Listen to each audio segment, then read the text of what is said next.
Hey guys, it is Dan here and Joe Hey, for Dan's big movie. that's right. And we've been talking about this one for a while. The Yeah. Whoopi Goldberg double odd because she was just in Rat Race, which we did last month. Secret triple, really. Secret triple. We always do the anniversary of a big anniversary. Of something. And then we pair it with something. And usually we start with something that we want to watch. Mhm. And then we're like, let's find the pair. So Jumpin Jack Flash, 35th anniversary this month. And then we decided to pair it with a movie you had never even heard of. Nope. I saw long ago, Burglar, from the following year. So this is like early Whoopi career, before Ghost, before Sister Act. But she was, I guess, doing, I don't know, did she come from the world of stand-up? I actually don't know. I forget thought where you know she more came about from. Whoopi's I history should. than she's I feel like right? she must have, because she did comic relief, that like telethon with Billy Crystal and Robin Williams, and she did like stand-up routines on that. I guess Is that like a kind of one of those show, like a variety show sort of thing? Because like it's telethon. So they HBO used to carry it, and Oh. it would be like a 10-hour Special. thing, and they would have a bunch of different comedians come on, and they would say, "Oh, feed these hungry kids," and dial in the number. And the three of them used to do it: Whoopi, Robin Williams, and Billy Crystal. So she must be Wow. a stand-up. Well, it's just the thing Right? about Whoopi Goldberg. I mean, like I wanna would know. assume it's probably stand up, but I feel like in the '80s, like it seemed like if you weren't on SNL or you didn't go on like Letterman or something, that's how you made it. A lot of those big people, I guess right? that's true. Right? So Carson Yeah. or whatever. So like, Yeah, a lot of people would go on that. so I'm just like, All right, so here you go. She won a Grammy Award. Okay. She's an EGOT winner, by the way, which is Emmy, Grammy, Oscar, and Tony. Wow. There's only been, I think, like 24 of them in world history. Dang. Mel Brooks has won. There's only a handful. Cool. And of course she won her Oscar for Ghost, but she apparently won a Grammy Award for Best Comedy Album, because it was an album. It wasn't a stand-up show though. It was a Broadway show she did, a one-woman Broadway show. So I guess that's kind of stand-up in a way, Yeah. because it was her on a stage for an hour by herself. Sure. It wasn't just like with a mic telling jokes, though. It was a story, I guess. Uh-huh. But so she won a Grammy Award for that, and then she was in Color Purple the next year. Then the next year was Jumpin' Jack, and the next year was Burglar. So I guess she never really did stand-up comedy in the traditional sense. Huh. Okay. Wow. And now, of course, she's on the View and been on there for 20 years or something. But something like that. but anyway, so we're talking about these two movies. We're fans. Yeah. I think Ghost is in my top 50 movies of all time, but I think Whoopi makes that movie really sizzle. Yeah. And then I think we talked about we're going to probably do Sister Act on this next year. Well, Tim wants us to do that. Like we have to. It's like an We obligation. must do it. Well, you know why I like Sister Act, right?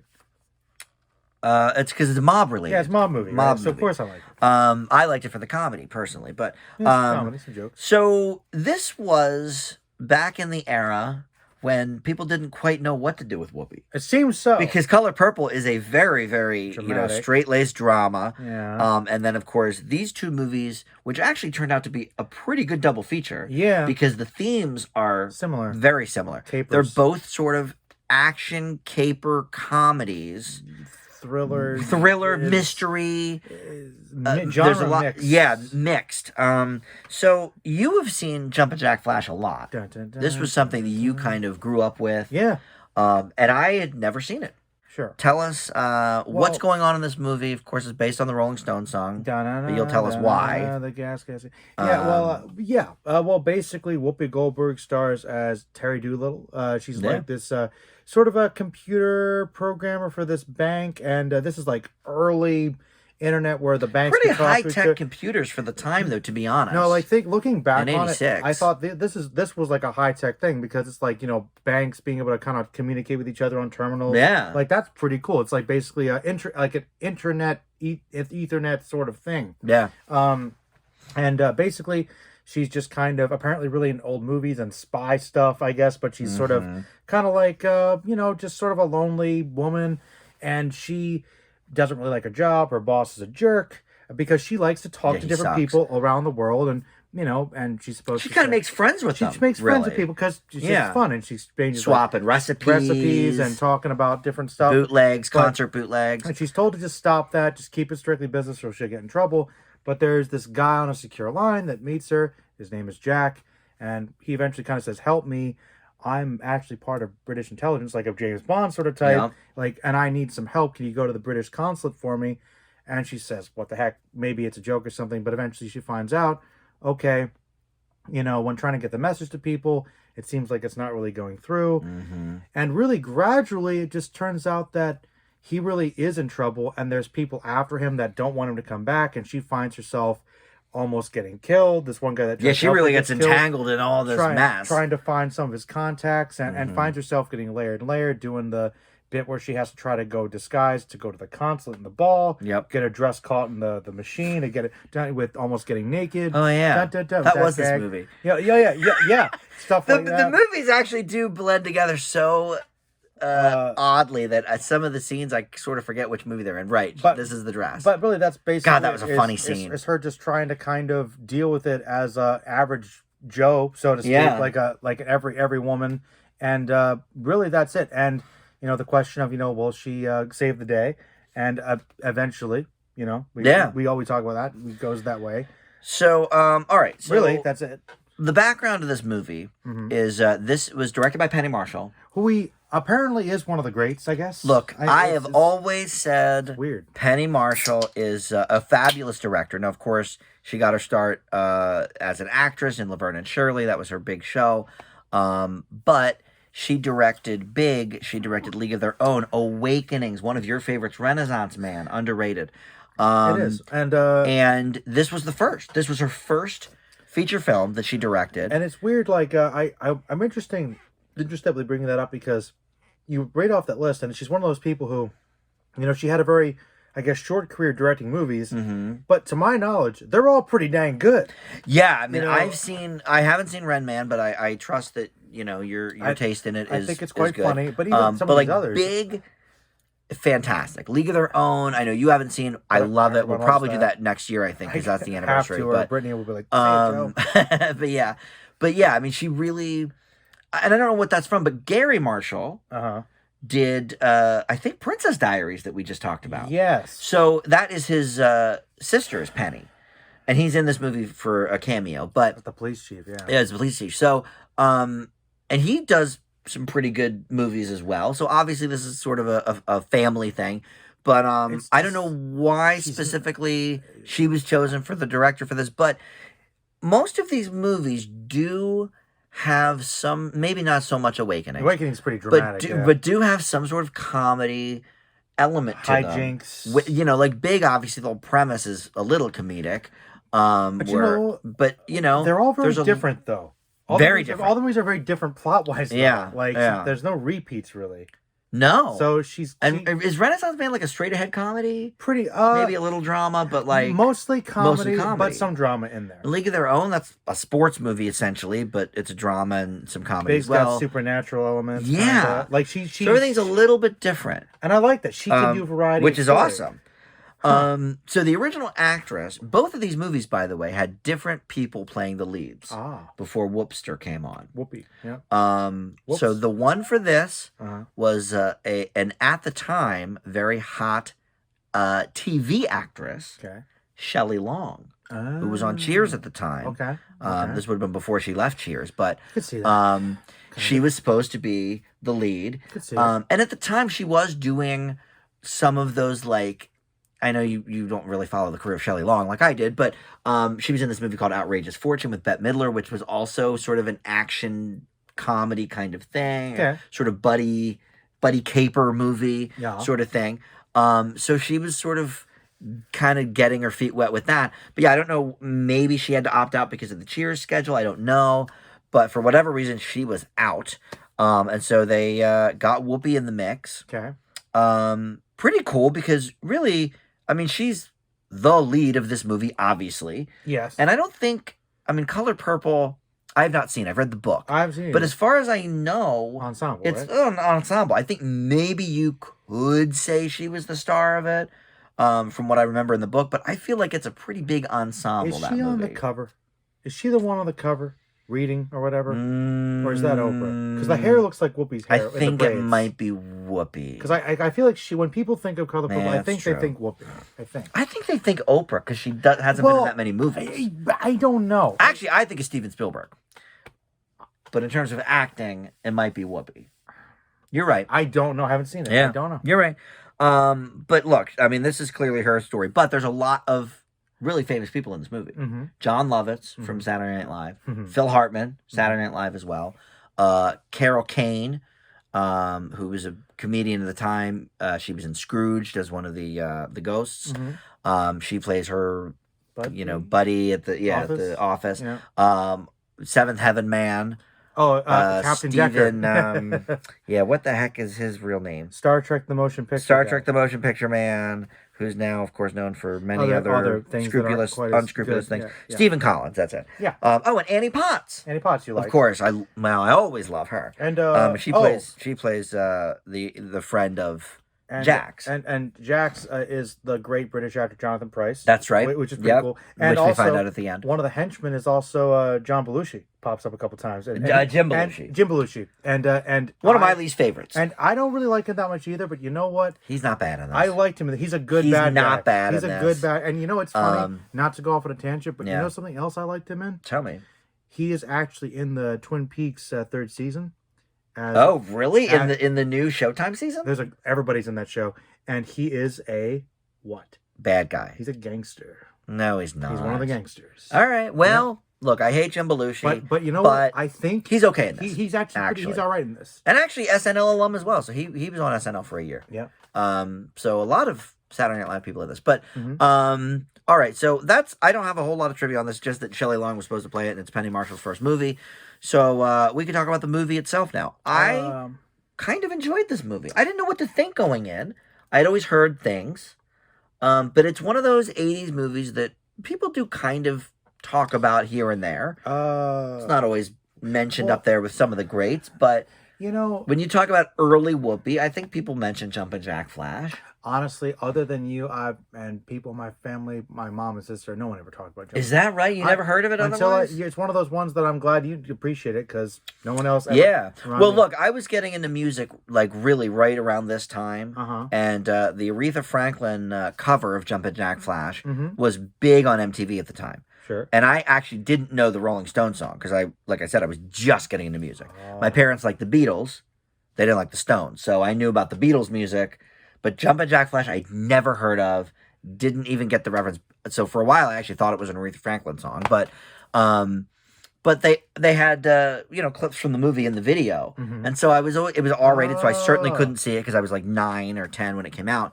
But it always looked kind of fun, and they put, of course, all the most action-oriented scenes in the video and stuff. Sure. Probably stuff that was in the trailer, but I don't know. I feel like people remember this movie. I think so. I mean, like I said, I'll take you. I think so, but I've never really heard it. Like when people say Whoopi, I think they think obviously Ghost, Sister Act for sure. That's the weird thing though about Whoopi Goldberg or Star Trek, like Guinan. Yeah. Like I think that there's a couple. I think Whoopi is like one of those personalities that she sort of transcends a lot of the movies she's in. Well, okay, and actually, I'll tack on to that because, of course, my dad, big Star Trek fan, Next Gen, of course. So she was Guinan on there. Yes. I had never seen any of her movies, but the first time I saw her on TV as Guinan, I was like, "Oh, that's Whoopi Goldberg." I knew who she was. I think she gets around. Never having seen any of her stuff. See, Whoopi Goldberg is a personality, more than anything else. Yeah. So, which is actually why she's such a good fit for The View. Yeah, oddly, because she's her own person, strong personality. She's right. Her presence and her sort of her whoopiness sort of transcends anything else, I guess. And and just to speak this, I am a Whoopi fan too because I think I told you when she went to the Philly Con. I went to one of her first panels, which was a huge one, by the way, and I think it was awesome. Whoopi Goldberg went to like a comic book convention. And talk about somebody in the Star Trek universe, that does not need to do conventions. Like she's so big, she didn't need to do a convention, and it wasn't even like she had a theme talking about a movie. Or Whoopi Goldberg just went to talk about. I think helped promote like one of her kids' comics or something, but she just talked about whatever. Whoopi Goldberg at a comic book convention because why not? Right, and that's awesome. Yeah, it really speaks to the kind of person she is. she is. Yeah, Yeah. I really like, and she loves Star Trek, and that's neither near nor there. But no, I like Whoopi, but that's what I mean. I feel like her film career is maybe varied, like, because I like a lot of her movies, but I don't know how many of them were beloved. Yeah, like I feel like critically. other really than Ghost and Sister Act Because I like and Color Purple. Like, has she been in any movies that are critically like big, loved and commercially like when huge. the ones we were talking about last night, like Eddie and The Associate, like, I like Made them, in America with Ted Danson. but like, are they like? Yeah, I don't know if they're like, yeah. She's more. I feel like she's more of a star, a celebrity, than she is like a top actress. I don't know if this is a good example, but like I kind of think of it as like, you know how we joke about like The Rock or Vin Diesel. Like, yeah, they've got personality. I don't know if they're like the best actor, but they could just do stuff and people like them. Yeah, you know. I certainly think Whoopi has more range than that, but I see what you're saying. You know what I'm saying? Yeah. You know, so it's like, it's kind of like, I think she's got such a strong personality that's like, it's more than just the performances. Well, so bringing it back to this movie specifically, I think her performance in this movie is what sells the whole thing. Yeah. Like, knowing, I'm a huge Cheers fan, so I do like Shelley Long, and of course, in the Brady Bunch movie, but I don't think she would have quite sold this character in the same way. No. Somehow, Whoopi sort of sells the desperation of trying to figure out who this Jack guy is while wanting to help him. And also having an attitude. Yeah. And maybe because Shelley Long's character on Cheers was a little more demure, nose in the air, like kind of shoot fish out of water. I don't see her maybe doing some of the bits and like getting her dress caught in the shredder, or killing the cop off with a bunch of F-bombs. Right. True. Like so I think it's the Whoopi that sells it. I agree. Her in the phone booth, I think her reaction to it is pretty great. Yeah. Actually, no. Was this the movie with the phone booth? Yes. Okay. When she gets dragged to... I couldn't remember. Only New York City could a woman be dragged in a phone booth and do anything. Right. Help! God, that was funny. That was great. That was great. No, I'm going to echo you, Dan. Yeah. I think watching it again after all these years, 15, 20 years. Yeah, whatever, you weren't sure how it was going to hold up. Because I watched it a lot younger when I was a kid. We watched all the time, and I knew I liked it, but it's been a long time. I'm like, well, is it actually going to hold up? And I thought it really, really did. And one of the things, something else too, but one of the things I agree is her performance is, you're right, she's got all the nuances of vulnerability, but she's got the comedy. She seems like a believable person in this job, but she's smart. Yeah. But she has an attitude, but she's not like a stereotype. But, well, and what's with that job, though, is she's clearly intelligent and good at her job. And capable. And that's why they keep her around, because even though she lips off and, You're the best employee I have. But I also like, and this is... They know they need her. And, boy, what a great thing, especially in the mid-'80s, to see a black woman in that role. You beat me. I'm sorry, is that what you were going to say? You effing beat me. All right, sorry again. But all right, to tack but it's true. Tack on to that, I thought it was not only refreshing to, because I didn't think about it, like, to have a smart, capable, independent, smart, technologically efficient, advanced black woman be this strong character, this great character, and not focus on it. Right. And not make a big deal it has about nothing to do with it. It's just who she is. Has nothing to do with the plot. And it's so subtly integrated in the 80s, and now it's like, we'd have to just talk about that for 20 minutes before we start the movie or whatever. And I kind of appreciate how smoothly well done that was. Yeah. So, yes, great. And maybe that says a lot about Whoopi and maybe the influence she had for black women and for diversity. And actually, now that we mention this, as I'm thinking of going down the line, if this movie were made in the maybe 15 or 20 years afterwards, I can't think of one black actress that was on some kind of a level that did comedy, action, drama. Like, you think of the big, Halle Berrys of the time, or Angela Bassett. They weren't really doing comedy. They were doing mostly dramatic roles. If this movie's made in 1998, it's with Sandra Bullock. It's not with Whoopi.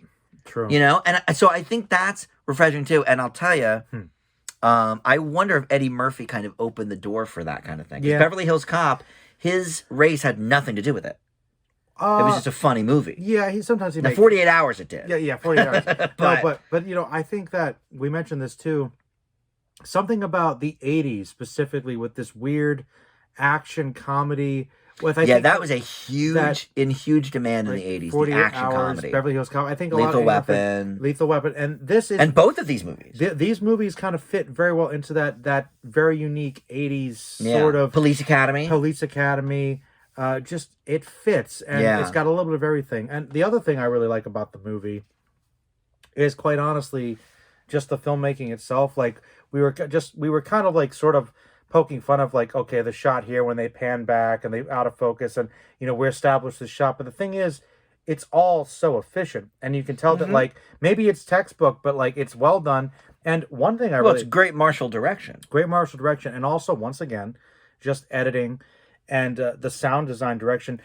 One thing I remembered a lot about Jumpin' Jack Flash that still carried over is, in addition to it being funny sometimes, it really is a thriller. And it gets real dark in some of these scenes. People definitely die. But one of the things that really stands out the most about Jumpin' Jack Flash to me is a lot of those scenes where she's alone in an apartment or coming back to somebody else's apartment on the docks, and you've got the dun dun dun, the tense and music, the quiet, and and we're panning back and who's there. It's like there's creepy, like almost horror vibes that are scarier than that Michael Myers movie we just watched. Actually, They're right. creepy. So I'm like, Jumpin' Jack Flash has some uncomfortable moments. Well, also because never, as the viewer, you never quite know who's on the level. Yeah. Because she doesn't know, of course.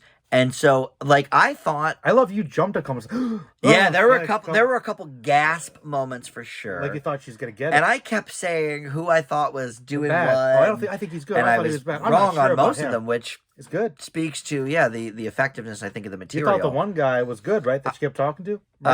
Yes, I thought he was good, and I thought Stephen Collins' Seventh Heaven was bad.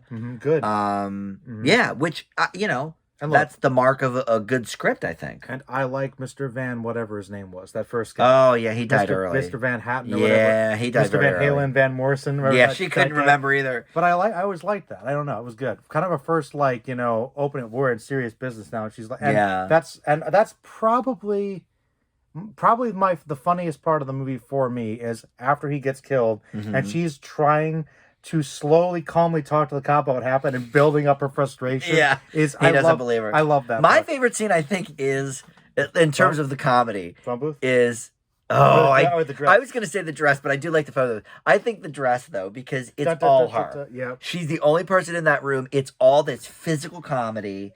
That she would bring to the table later in Sister Act and some of her other movies. My favorite part of that is when she's on the roof, which is like, crap. It almost falls, and it's like, it's like... Yeah, that was really good, too. That's good. The music, though, is...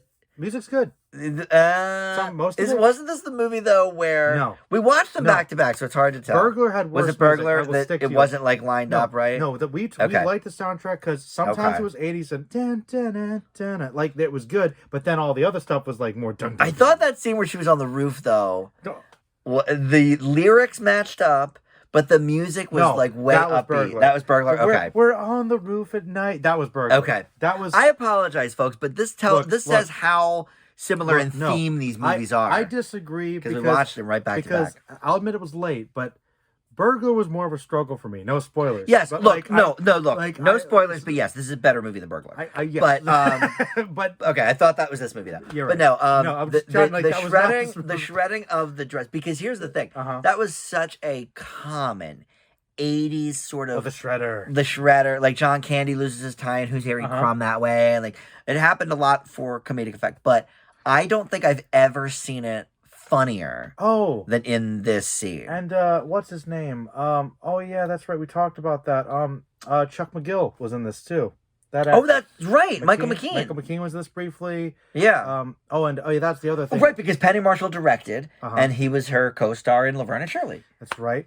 And another thing I also really liked about this was the spy stuff is good. The guessing game and stuff. Yeah. Like when I love the scene. I think you did too, where she's trying to guess the different lyrics and enter the key, and then when she gets it, and then like they have the weird animation. I'm like, like that was awesome. And I'm glad you say that because for me personally, as a music fan, like I said, I didn't really know the Stones when this movie originally came out, but of course now I do. I really enjoyed all of the little sort of nods to the Stones and nods to British music or whatever that they kind of threw in there. That I think maybe not everybody would get. But in that one scene where she's trying to figure out the password, I thought that was good. She went through all Mick Jagger's ex-girlfriends. Okay, his tongue, his lips, like what's something about Jerry him? Hall, and it was good. All right, well, before we get too far off base, and we're gonna have to grade this movie. Sure. Is there anything else that we didn't get to talk about? Great Whoopi. Great Whoopi. I like. Her outfit. I wanted to ask, is her outfit, was that stylish, or was that supposed to be like odd, because she was busting on other people's dress, and like I liked her Her yellow dress at the ball. No, when she, remember the opening scene where she's got like the dress coat yellow with the boots, and I'm thinking, that's a really, I think it's a cool outfit, and I'm wondering, was that like unique, or was that just standard? I couldn't tell. No, I couldn't tell. I just sort of took that to be her character's her own person. Okay. And she doesn't follow the trends. She doesn't care about the trends. She just does whatever she wants to do. I liked I liked when she was on the truth serum and was telling people stuff. That was good. Look, good gags. Okay, any movie really that can make me say about Jim Belushi, like, oh, that was pretty good. He did pretty good in this. He this. actually did. And he doesn't have a huge role, but he's in a couple of key scenes. And you really liked it, of course, when she kept slowly beating up, and the gag was he kept getting more beaten up because he couldn't quite get to her. That was good. One of the parts we liked was when he first entered as the computer repairman, and they sort of panned out. I liked that part. So he was just out of frame enough. And you didn't know. I had no idea that he disappeared. And then they go dun dun dun. He's gone. Like, that was creepy. Yeah. And another little thing too. I'm pretty sure about this because it's all kinds of British people in this movie. The blonde guy, he's like one of the henchmen with the long blonder hair. Mm-hmm. He's like you. Who is your contact? He's just a minor guy. I believe that's the manager from Spinal Tap. That's their manager. Oh, okay. Like, that makes sense because Michael McKean was in Spinal Tap too. So that actually, so he was the manager. It's all coming together there. So yeah. Oh, you know what? Spinal Tap was directed. This is my classic TV knowledge. Spinal Tap was directed by Rob Reiner, who was dating Penny Marshall at the time. This is how people just know about these projects. Boom. So yeah, it's all coming together with that. No. But look, it excels on all the levels. As a spy movie, it's good. It works. As a mystery / thriller, it's good. Works. As a comedy, it's good. Really works. It's really good. Yeah. And as a romance, it kind of works. As a romance, it works a little bit as well. Huh? Yeah, because she slowly kind of falls in love with him. Kind of falling in love with him. Yeah. Oh, I hated when he stood her up though at the end. That was heartbreaking. But then he came back. Yeah, he came back, I know, but I didn't like that. That was good. I felt bad. I did. You're supposed to. You're supposed to. Yeah. But here's the thing. I think a lot of. Oh yeah. Wait. Sorry. When you go for that, it. There was some. You did bring this up. I don't want to mention this because of the dress thing, and we kind of see Whoopi a little bit as a sex symbol. She pulls off sexy. But you don't usually Whoopi see. is not one of the people that flaunts her attractiveness, but she is an attractive woman. And and certainly you see it here. I totally agree. And it's not a situation that she's in, usually not that they dowdy her up, but we never see her like that. Right? Yeah, like Oda Mae Brown and Ghost isn't, No. The hotties in that movie are Demi Moore and Patrick Swayze. Maybe President in Scandal. But, he's, of course, the villain. Spoilers for Ghost. And I guess Scandal as well, in a way. He was the president in Scandal. But was he a villain in that sometimes? Sometimes. I just said he was hot. That's all. I didn't say he was good or bad. Okay. I think he's is he not attractive? I really like his not voice. Next to Patrick Swayze, I guess. But I like his voice. I don't think he's a bad looking guy. All right. Whatever. That's a different conversation. I don't know. But the point is, no, you're right. We don't often see Whoopi in a sexy sort of way. I interrupted your thought. What was your thought? I was just going to say that I think, and this is something that we'll go over maybe in a different light with Burglar. Okay. But I think a lot of 80s movies are very, very steeped in the 80s. And this certainly is with the technology stuff. But in terms of the feel of the movie, in terms of how well it holds up 35 years later, Dan, to me, somebody that's never seen it, I think is pretty impressive. Dan, everything you just said right now makes me think I might elevate my grade more. Okay. Because you made me think of something else I really liked about it. Even though this is very much an 80s movie, like a lot of great movies, it is extremely unique. I cannot think of many Yeah. movies like Jumpin' Jack Flash. No. And I agree. That's a great compliment. So Yeah. I don't know. I think I know my grade is. Okay. Well, I think it's time. It's time for our grades then. So Yes. why don't you go first? Just thinking about that in particular, I really like this movie as much, maybe even more than I did as a kid. I'm leaving with an A-. I like this a lot. Okay, Man. I'm just underneath you. B plus for me. It's really good. I am surprised at how much I liked this movie. It's good. So now we'll go to the Rotten and see what people think of it. We're probably and go to the Ebert. We're probably minority. I don't think Ebert liked this. What do you think? I think Ebert probably didn't like it. Ebert did not care for silly, like situational, kind of throwaway movies, gimmicky. He didn't like gimmicks. He didn't like gimmicks. How much did this make actually at the box office? Box office 30 million on a budget of 18. Pretty good. That's not bad. It's pretty good. I wonder if it says what it opened with here. We can. Number 3. It says although it was not well received by critics, so we'll see the exact grade. Opening at number 3 at the box office. All right, well that's not bad. It wouldn't surprise me if it's rotten. What do we think? All right, so let's see. What do we think? It's very rotten. Oh, I saw rotten. I saw rotten. Hold on. Didn't see the number though. I didn't see the number either. I pulled it up earlier, so I Popcorn wouldn't was have fresh though. There was fresh pop. No. Oh. Almost fresh. Oh, 29% critics. I'm in the minority. And 58% audience. I'm in the minority. Well, let's see what people had to say about it. Now keep in mind, this is only 21 reviews because, of course, with old movies on Rotten, they just have to pull from the old. But that's how many reviews. popcorns? There's a lot of people though. 25,000. That's a lot of people. But that's a little higher. 58%. But look, that's still a lot of people liking it. You know. Yeah. Let's see what the okay. One person says. Ebert. Oh well, here we'll see the Ebert now then because Ebert's one of the things they quote. 2 out of 4, which isn't horrible. No, but rotten for him. It's okay. Whoopi Goldberg is the only original or interesting thing about Jumpin' Jack Flash, but she's not enough. I disagree. He's right though. She is good. Well, she's great in it. But all right, here you go. Okay. It took 4 screenwriters, which we did joke about because so did that. Bond. Is a problem. That is a problem. It took 4 screenwriters to come up with a story that has no real character conflict, and director Penny Marshall doesn't help them any. I disagree with that. That a little bit. Works as neither a comedy or spy caper. We disagree with all this. All right, here's a positive. Okay. Goldberg and Penny Marshall have managed to inject a female sensibility into the film, cramming it full of fun, insightful details. Not bad. I would agree. It's not a bad review. With that. And I guess because it's an old movie, they don't have quotes from the audience. All right. Well, look, I disagree with that. I really like this movie a lot. Yeah. And I admit that I wonder if those were probably reviews, though, from back then. Yeah. I wonder if somebody watched it today, a critic, would they think differently about it than some of the critics then? It's pretty bold and unique. It's handling a lot. It's like we always say, the best movies, multiple genres, they blend them well. That is true. Right? Yeah. You know? And I think this movie does that. I'd agree. I really like Jumpin' Jack Flash. I wonder if maybe they felt that the more broad comedy moments detracted from the story, but that's so commonplace now. I mean, that it fits right in. That's comedy go-to now. Right. Everything's about low, broad, right, physical so comedy and stuff. I don't know. Maybe somebody should review it. A professional should review it now. Jumpin' Jack Flash remake. We'll do that. Actually, yeah. All right. So, well, that's fine. We liked it more than them, and we're okay with that. Mm-hmm. Yeah. All right. So now we get to Burglar. Now, like we've already sort of mentioned, Burglar like this a bit less, but let's talk first before you get into the plot. Sure. I have a couple of notes about this one too. Mm-hmm. Now, this had a different person at the helm instead of Whoopi. Now, Whoopi was going to be in it though. Okay. She was going to be the side character that Bobcat Goldthwait ended up playing. Oh.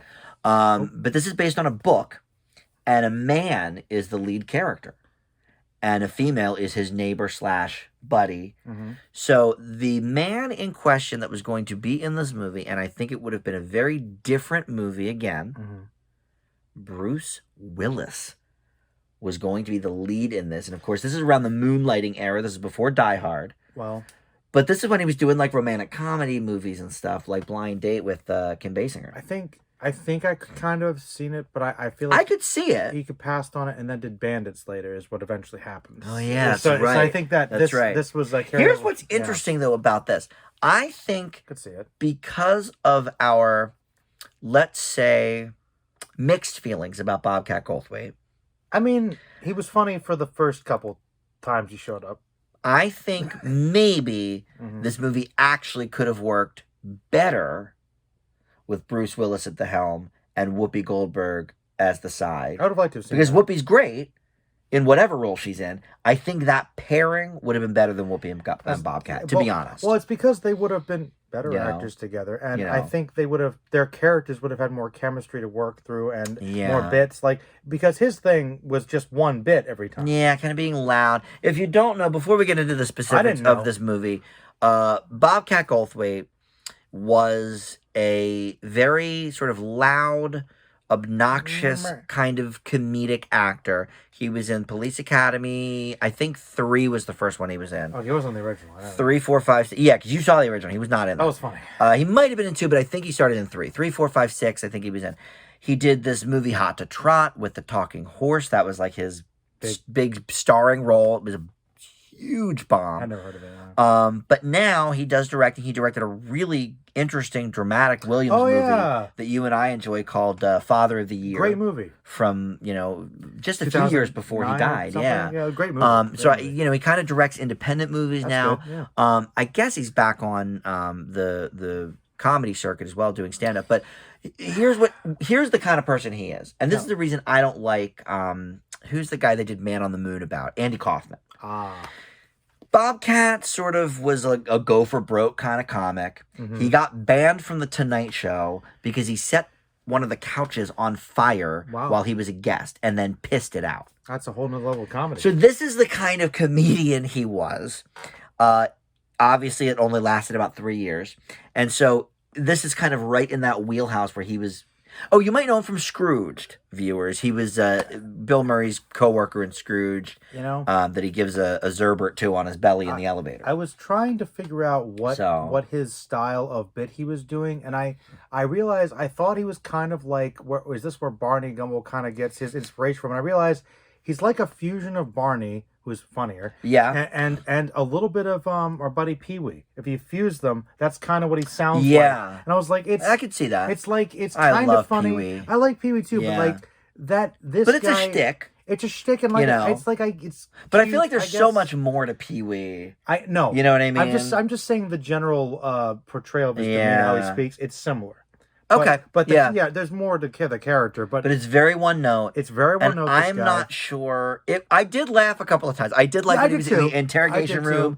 That was funny. Especially when he put his lips on the glass. It was funny because that was good. Because of that and the woman's reaction. Lady Cop was just like, I can't believe this is what I'm doing. Yeah. So I do actually think it would have been a better movie with Bruce and Whoopi. Rather than Whoopi. And we love Whoopi, of course. We just sang her praises for a half hour. But I think maybe in this particular case, because Bobcat is so sort of off-putting. See, and that's part of why this movie doesn't hold up. Like Jumpin' Jack Flash style, also the effing... Well, the music didn't help it. Didn't give it any favors. But no, the thing is, before going no further, I will say that I thought Whoopi was very good in this thing. Again. I do think so. There's no argument here. No, I do.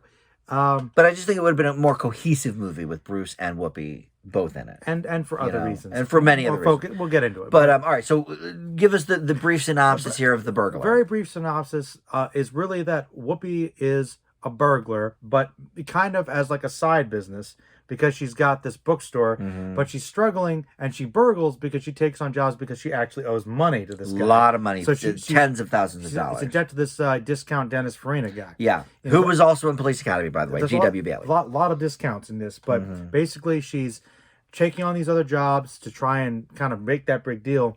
And as she's doing that, eventually trying to rob this one house, she's about to get caught. And there's kind of these two people interacting sexually, and eventually it leads to somebody else coming in and a murder. And then it's kind of just really a matter of her kind of trying to figure that out. And once again, getting tied up with these other people.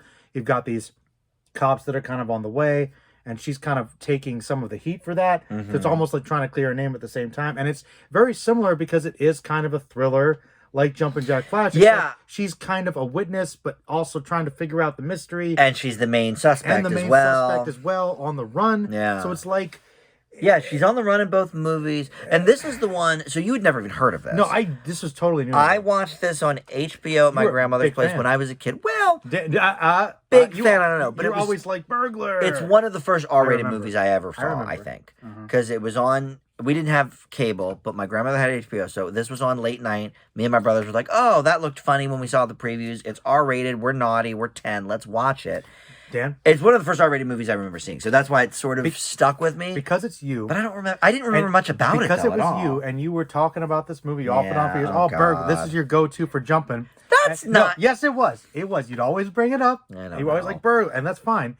But the thing is, seriously, I was expecting this really silly thing with all kinds of slapstick jokes, and what I got was a movie that might be more of a hardcore thriller. It was the Jumpin Jack Flash. Well, it certainly didn't have near as many jokes as Jumpin Jack Flash. There were moments, there were some funny, but for the most part, it got dark towards the end. Really it got dark. She almost gets drowned by this killer. Yeah. Like it, but at the same time, someone's getting very heated. We have about it. Remember how we briefly mentioned how Jumpin Jack Flash is an 80s movie, but it doesn't get too lost in the 80s. Right.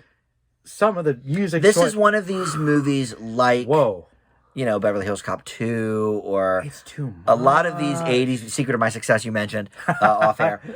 It's one of those movies where it really there's no way to confuse this movie with anything but the 80s. Well, specifically the last half of the 80s. But Dan, the thing is, where this kind of movie was the norm. It's not that I thought that a lot of the song choices were bad songs. It's just they were horribly placed. Yeah, it was very oddly placed. We'd have like these dramatic things or reflective things, or she's on the run. It's like a big keyboard heavy rock tune, and it's like underneath it. And the lyrics are really upbeat, and like this does not fit at all. Yeah, it was weird. But then towards the end, we actually had music that was appropriate. Yeah, that was fun. So it was like. The music was weird, but I will say, I guess I'm sort of reviewing this. I was going to say we went from the synopsis to the review very quickly. All right, that's fine. Okay. All right. One thing that you kind of mentioned, the Bruce Willis Whoopi double, which would have been good, I think, as a partner. One thing that I agree with that, but I also do kind of like that this movie is sort of an ensemble. A little more so than Jumpin' Jack for sure. Which, I think Whoopi was more the star of Jumpin', but this is okay as an ensemble because we have other characters, which kind of makes it sort of play almost like a noir a little bit. Yeah. And we got young John Goodman with his cop lady. They have their subplot. Yes. Goodman in what has to be, we decided, one of his first major roles. We saw him in True Stories. I saw him in Raising Arizona, but this was pre-Roseanne. Very early era Goodman. I guess kind of going a little more with the plot. One of the things that I really liked about this movie. Ooh, a positive. It makes it seem like it. The tone annoyed me, but when the movie was more consistent, like some of the comedic bits were good with. For instance, when the cop tried to kick down the door, failed, and falls down the steps. that was probably the most broad joke though in the whole movie, it's physical comedy at least. But I liked some of those, but they stuck out. For the most part, when the movie because it was inconsistent. It was inconsistent, but when the movie was mostly trying to be more serious, as kind of like this mystery, I was really into it. Like I thought, it's surprisingly the mystery element of who actually killed this person. That was a good twist. Was very, very well done, and I really liked that. It reminded me of like an older film, and it was like another homage to that because the reveal of who actually did it. And, they had me fooled, and the final. I thought I was pretty confident in who it was, and was not. That's right, and I was surprised too. Yeah, and the final chase scene and the reasoning was interesting behind it. Was good. The mystery component actually was pretty darn good. What about the car chase? Because of course let's hold it up again here since it's been about 45 minutes. The thing I knew the most about the burglar, the thing I remembered the most was this motorcycle chasing, which doesn't come up until really the last 10 minutes of the movie. And they're in San Fran, and she steals a police car or police motorcycle, and she's hopping over things, and her stunt double's doing all the things. I hated it. Liked it. Okay, but it came out of nowhere. Yeah. And also tonally didn't fit with most of the Didn't movie. fit with most of the rest of the movie. Then it becomes Dukes of Hazzard when they're going, They did some actual, stunts. exact, Dukes of Hazzard moments. And it was just... And that's my biggest it was weird. problem is the stuff that I guess is this action selling point. It's kind of is the worst part of the movie because I would say the action and the comedy is not the best. And I don't think Whoopi's necessarily funny in this either. No, she's serious, but she's good. She's more serious. The blue contacts were throwing us all. Yeah, I always kept thinking her eyes seem much more. Why do they do that? Yes, I don't know. I don't know weird. what the choice there was. I didn't get that. Precursor to Guinan, maybe? Didn't she have some kind of colored contacts? I don't think so. I don't remember. I don't think so. But I don't actually know. But they did do the contacts. I know that for sure. But really, no. I looked that up. It's that, but also just the tone. But that's the thing. Those two things didn't really work, and they didn't really gel with each other. But the mystery element is very good. Like the main thing, and that's kind of the main thing, which is good. Yeah. So I'm a little. So you're torn. I'm a little torn. I mean, But it's not. Listen, we all know it's not as good as Jumpin' Jack Flash. It's not as good, but I do. But I'm curious to see what the critics think too, because if they think this is better than Jumpin' Jack Flash, I'll be shocked. I mean, right? Here's the funny thing. 29% is so low. Here's the thing, though. This movie does have some tonal issues, but for the majority of it, I think it was a more consistent, serious kind of thriller, and that part was more straight. Not billed as such. No, not billed as such. But the thing is, it's more consistent overall in its genre, whereas Jumpin' Jack Flash was trying to do a lot of things, which maybe people didn't really think about it. So I don't know. I think maybe they could like it more because this is a throwback to classic movies, classic like old noir stuff. Sometimes, except when it's. But then it goes right. Then it goes. Bobcat shows up. Hey guys, whatever. His stupid bits. That does seem like a different movie. And look, when I was a kid, I thought Bobcat was funny because I was 9. I think that's sort of. But this is an R-rated movie, so what are we doing? It's almost like I guess the one comparison nowadays would be like Seth Rogen probably appeals to young kids because he his pot humor and he says F a lot, whatever. Another thing I liked about the movie was something that they kind of paid off in one of those little things. They set something up like trying to make her tough, that she starts out as a boxer, and then that ties into saving her. It comes back towards the end when she kickboxes. She can take down the bad guy. Yeah. Like that was pretty cool. Yeah. Right. And I have to imagine if Bruce Willis was the star of the movie, they wouldn't have had to throw that in because they're like, he's a man. Not even a man, but he is jacked. We all know that. So they had to explain how she could be taken down. They had had to explain how she could be taken down, but it wasn't something that stuck out. So when it came back, you were like, that's clever. Like you think this is just a throwaway gag to fight the other guy, but it's actually going to save her. It actually is a plot point. And I like that's good, screenwriting, right? Yeah. Good writing. I like that. It served a purpose. I wonder who did write this. Oh, now I looked at the writer. Does it have 20 screenwriters? Let me look at the writer. Okay. Okay. Because I don't know who the director was. Because it was not Penny. Oh, yes, I do. It was Hugh Wilson, who I only know from directing television. He created a TV show called WKRP in Cincinnati, and I guess directed maybe some of that. I don't know if he's directed any other movies though. Let's see here, filmography. As a director. Oh, he directed the first Police Academy. All right, well, I love that movie. There you go. Guarding Tess is Nicolas Cage and what's her face? Blast from the Past and Dudley Do-Right are both Brendan Fraser movies. Yeah. All right, so he's done a few movies. I think Police Academy is probably but Police Academy would be the biggest, I guess. That was funny. And then some TV stuff. Yeah, I mean, look, Police Academy is one of my favorite. There you go. You like him. 80s movies, but it is very steeped in the 80s. But again, just like Penny Marshall, it explains why there's 2 Police Academy people in this movie. They were around. They're doing the hey, I worked with that person on the lot. Yeah. The casting here, other than the great John Goodman, who of course was not famous at the time, the cast of Jumpin' Jack Flash is much more stacked than this. Yeah, this is, you mentioned it's an ensemble, which is true, but Whoopi I think is the only famous person, big star from this. So I thought that was interesting, but. It was written by 3 different people. Jeff Loeb, Hugh Wilson wrote it, the Wait a director, minute. Let me see. and Matthew Weissman. Wait a minute. Jeff, can you click Do you on know Jeff him? Loeb? Yeah, let's see him. The comic Jeff book is- writer. Oh, Jeff Smallville. Loeb? He was a producer writer on Smallville and Lost, and Heroes. Co-executive producer on Heroes. So you've probably seen his name in a bunch of credits. Yeah, just scroll down a little bit. I'm just out of curiosity. I believe Here's some Batman stuff. yeah. Did you know that? Jeff Loeb is probably my favorite comic book writer of all time. Kidding. I love Jeff Loeb. I was like, is that the same Jeff Loeb? Wow, and he was the head of Marvel Television and did Daredevil and Iron Fist. Yeah. He's one of my favorite comic book writers. No way. It's the superhero stuff. The things we learn on Dan's Big Movie. Yep, but Jeff Loeb did Burglar. All right, so What? now it's an A for you. Well, Now A+, the truth comes out. comes out, you know. My bias. Wow, that's pretty cool though. That's awesome. I So didn't know obviously he did that stuff after this. Oh yeah, comic books he got into later. He did movies. Because all the things I mentioned were 2000 and later. Huh. Lost, Smallville, Daredevil. Wow. That's pretty cool though. That's awesome. So he got his start as a whoopster in Burglar. The comic All right. book connection. Again. Well, look, this is not up to the standards of some of those projects we just mentioned. I don't think. Not as big as Lost. No. No, it's not Heroes, quite as probably. big as Lost or Heroes.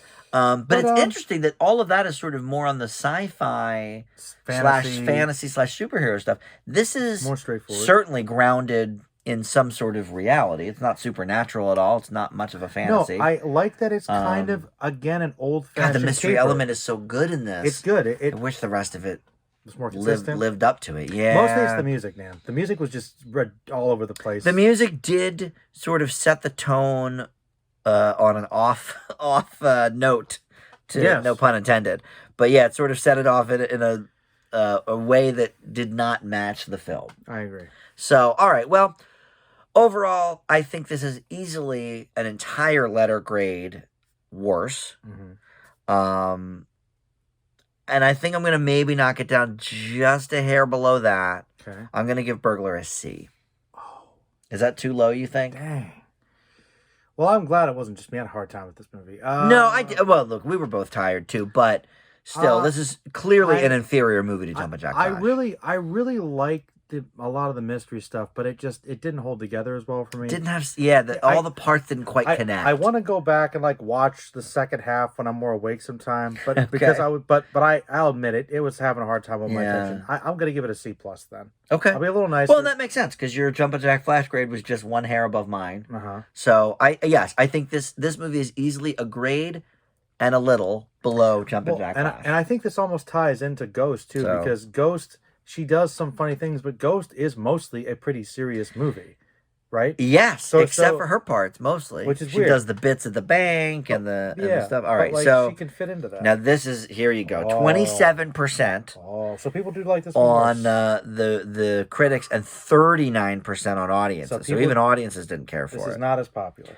All right, well, let's see what people are saying about Burglar, or were saying, I guess. Here's Ebert again is the top one.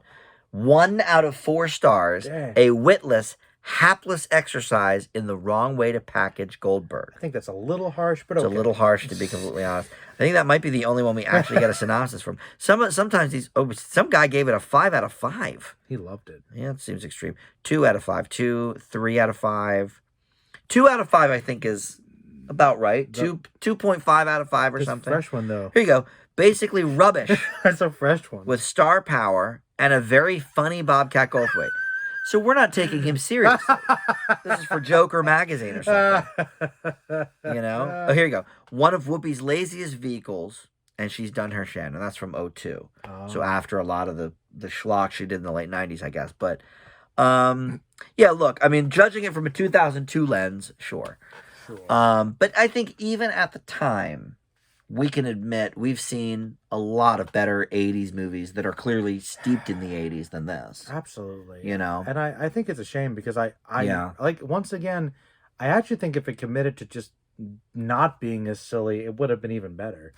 You know? Yeah, it's funny. And after Jumpin' Jack Flash, they knew she could do More straight serious. action or drama. Of course, Color Purple, we knew she could do drama. I don't know. So, yeah, I think part of the failing of the movie is the Bobcat Goldthwait he hire. takes you out of the mood. I think if it was Whoopi in that role, they should have just done double Whoopi, really. But 2 Whoopies. that's why they have the blue contacts for the one. And then the other could be like her twin sister. That's the thing I always remember. Like, why are her eyes so different? And it was very, obvious, too. Yeah. But, yeah, I think even all right, so fine, they don't have Bruce Willis, they still have Whoopi star in it, but instead of Bobcat, you do somebody a little more subtle, a little less with the really annoying broad comedy, and you know, like I don't know, like an Albert Brooks or something like that. What about Steve Gutenberg? Or a Gutenberg, to go back to another Police Academy alum. Yeah. Yeah. Might have been better. It actually, really might have been. But that part, I think, because of his odd tone and everything, it just set everything else off. And you're right about the music. Music doesn't help. Yeah. So, all right. Well, look, not the worst. No. Second feature in our Dan's Big Movie. That's still held by The Phantom, I think, for me. No. Right? Wasn't that vampire movie worse than The Phantom? What was the one with Desperado? No. The one where the one with Josh Hartnett with the vampire. Oh my God, that was horrible. I think that's the worst. You're right. I think did we fail that? That was so bad. I think I gave it a D. 30 Days of Night. 30 Days. That I think is by far that's the worst. The worst one we've done on Dan's Big Movie. Have we ever had it where the second one is better than the anniversary? Has that happened yet or no? I don't think that's ever happened, right? We tend to go for things we like. Or yeah, Romeo and Thelma were about the same. Okay. Where the second one's better. I feel like we always get. Yeah, Defending Your Life is better than Death Becomes Her. Although those were both good. Not so far, I don't think. See? Oh, well, I did not care for Desperado. Or no, what's the one I didn't like? El Mariachi.